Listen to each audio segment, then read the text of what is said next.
دوستو، اللہ تبارک و تعالیٰ کی ذات نے پوری دنیا میں انسانوں کی تربیت کے مختلف نظام بنائے ہیں، اور ہر ملک، ہر قوم، ہر قبیلہ اپنے اپنے طور پر اپنے بچوں کی پرورش کرتا ہے۔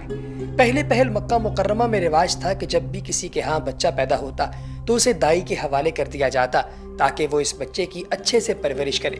جب دائی بچے کی پرورش کرتی اور وہ بچہ بڑا ہو جاتا تو پھر اسے واپس لا کر ماں باپ کے پاس چھوڑ دیتی اور اس کے بدلے میں اجرت یعنی پیسے لیتی۔ اسی طرح جب ہمارے پیارے نبی حضرت محمد مصطفیٰ صلی اللہ علیہ وآلہ وسلم کی ولادت باسعادت ہوئی تو آپ کی والد محترمہ کا انتقال ہو گیا تھا، اور آپ کے والد محترم پہلے ہی وفات فرما چکے تھے۔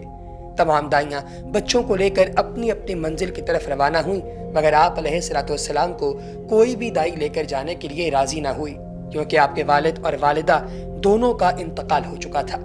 تمام دائیوں نے سوچا کہ اس بچے کی پرورش کے بدلے میں اجرت کون دے گا، اس لیے کوئی بھی دائی آپ کو لے کر نہ گئی۔ پھر وہاں پر حضرت دائی حلیمہ آئیں۔ ان کی اونٹنی بہت کمزور تھی، انہیں ابھی تک کوئی بچہ نہیں ملا تھا، تو انہیں خیال آیا کہ کیوں نہ اس بچے کو میں ہی لے جاؤں پرورش کے لیے، اس کی پرورش اب کون کرے گا۔ جیسے ہی حضرت دائی حلیمہ آپ کو لے کر اس اونٹنی پر بیٹھیں تو ساتھ ہی وہ کمزور اونٹنی بہت تیز ہو گئی اور تمام دائیوں سے آگے نکل کر سب سے پہلے اپنی منزل پر پہنچ گئی۔ یوں حضرت دائی حلیمہ آپ صلی اللہ علیہ وآلہ وسلم کی پرورش کرتی نہیں۔ پھر آپ تھوڑے بڑے ہوئے تو آپ رضی اللہ تعالیٰ عنہما یعنی حضرت دائی حلیمہ ان کے بیٹے سرکار دو عالم صلی اللہ علیہ وآلہ وسلم کے ساتھ بکریاں چرانے کے لیے جاتے۔ آپ کے ساتھ جو بکریاں جاتی وہ آپ کے پیچھے پیچھے ہوتی، اپنا راستہ نہ بدلتی، کہیں کسی دوسری جگہ نہ جاتی۔ جہاں سرکار دو عالم صلی اللہ علیہ وآلہ وسلم بیٹھے ہوتے وہیں پر ارد گرد چرتی رہتی تھیں اور اپنی رستے سے بھٹکتی نہیں تھیں۔ یوں سارے جنگل کے جانور آپ علیہ السلام کے گرد جمع ہو جاتے اور یوں ہی چلتا رہا۔ ایک دن آپ صلی اللہ علیہ وآلہ وسلم بیمار ہو گئے تو حضرت دائی حلیمہ نے اپنے بیٹے کو اکیلے بھیجا بکریاں چرانے کے لیے۔ تمام جانور وہاں جمع ہوئے آپ صلی اللہ علیہ وآلہ وسلم کو دیکھنے کے لیے، لیکن آپ سرکار وہاں پر موجود نہ تھے۔ اسی طرح 2-3 دن گزر گئے، آپ ساتھ نہ آتے۔ بکریاں چرنے کے لیے تو سب جانور آپ کا انتظار کر کے واپس چلے جاتے۔ ایک دن حضرت دائی حلیمہ کے بیٹے بکریاں چرا کر واپس آئے تو بکری دودھ پینے والی کم تھی۔ انہوں نے کہا کہ شیر نے بکری کا شکار کر لیا ہے۔ حضرت دائی حلیمہ پریشان ہوں، لیکن انہوں نے کہا کوئی بات نہیں۔ آپ صلی اللہ علیہ وآلہ وسلم اسی وقت اٹھے اور جنگل میں جا کر دیکھا تو شیر اور شیرنی دونوں بیٹھے ہوئے تھے اور ساتھ ہی سامنے بکری کو بھی بٹھایا ہوا تھا۔ جیسے ہی شیر اور شیرنی نے آپ علیہ السلام کو دیکھا تو نظریں جھکا دی۔ آپ علیہ السلام نے پوچھا کہ یوں بکری کو پکڑ رکھا ہے؟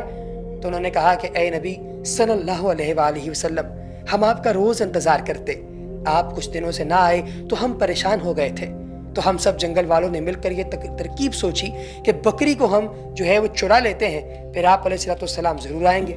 اس واقعے سے ظاہر ہوتا ہے کہ آپ علیہ السلام کا مقام و مرتبہ کیا ہے کہ آپ علیہ السلام کے دیدار کے لیے جانور بھی تڑپتے تھے۔ اللہ کے پیارے رسول حضرت محمد مصطفیٰ صلی اللہ علیہ وآلہ وسلم کے ساتھ ہجر و شجر بھی گفتگو فرماتے تو جانور بھی اپنے دل کا حال سرکار دو عالم صلی اللہ علیہ وآلہ وسلم سے عرض کرتے تھے۔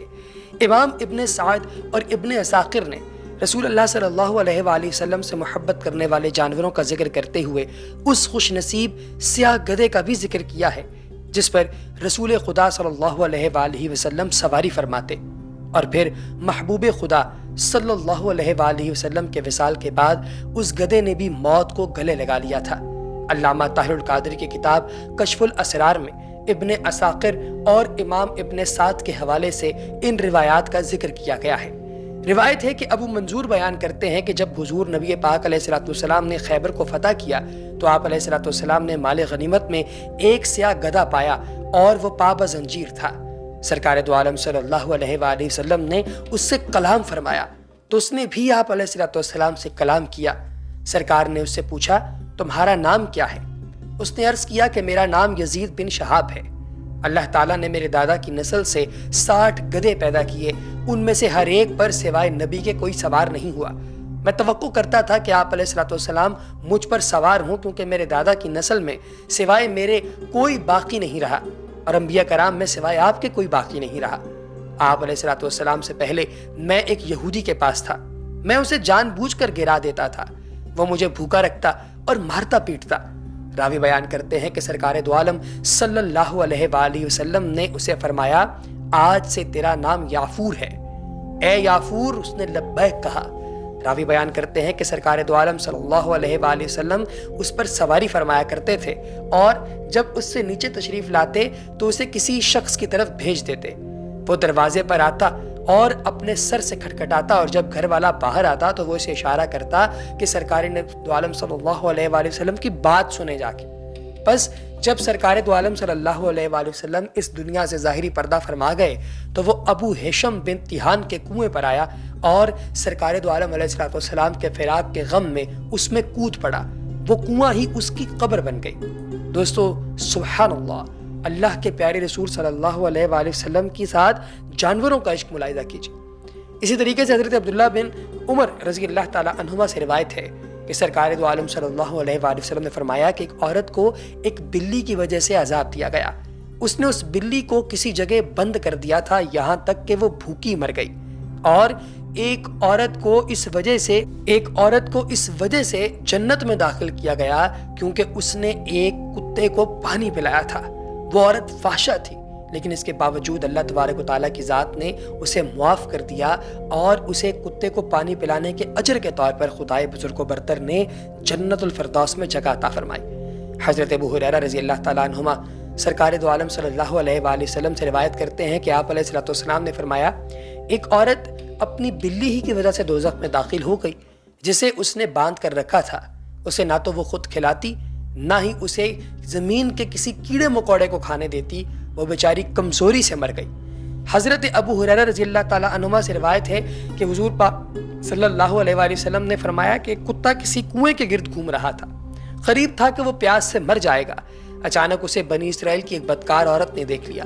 اس نے اپنا موزہ اتارا اور اس سے پانی نکال کر کتے کو پلا دیا۔ اس کے اس عمل کی وجہ سے اس کی مغفرت فرما دی گئی۔ حضرت ابو ہریرہ رضی اللہ تعالیٰ عنہما آپ بیان کرتے ہیں کہ سرکار دو عالم علیہ الصلوۃ والسلام نے فرمایا کہ ایک شخص جا رہا تھا کہ اسے راستے میں شدید پیاس لگی۔ اس نے ایک کنواں دیکھا تو وہ اس کنویں میں اتر گیا اور پانی پیا۔ جب وہ اس کنویں سے نکلا تو اس نے دیکھا کہ ایک کتا پیاس کی وجہ سے ہانپ رہا ہے اور کیچڑ چاٹ رہا ہے۔ اس شخص نے سوچا کہ اس کتے کی بھی پیاس سے وہی حالت ہو رہی ہے جو کچھ دیر پہلے میری ہو رہی تھی۔ بس وہ کنویں میں اترا اور اپنے موزے میں پانی بھرا، پھر اس موزے کو منہ سے پکڑ کر اوپر چڑھا اور کتے کو پانی پلایا۔ اللہ تعالیٰ نے اس کی یہ نیکی قبول فرما لی اور اس شخص کی مغفرت فرما دی۔ اللہ اکبر۔ صحابہ کرام نے عرض کیا، یا رسول اللہ، کیا ان جانوروں میں، جو زندہ جانور ہمارے پاس یہاں پہ موجود ہوتے ہیں، کیا ان جانوروں کے ساتھ نیکی کرنے سے اجر ملتا ہے؟ تو آپ علیہ الصلوۃ والسلام نے حکم فرمایا، ہاں ضرور ملتا ہے۔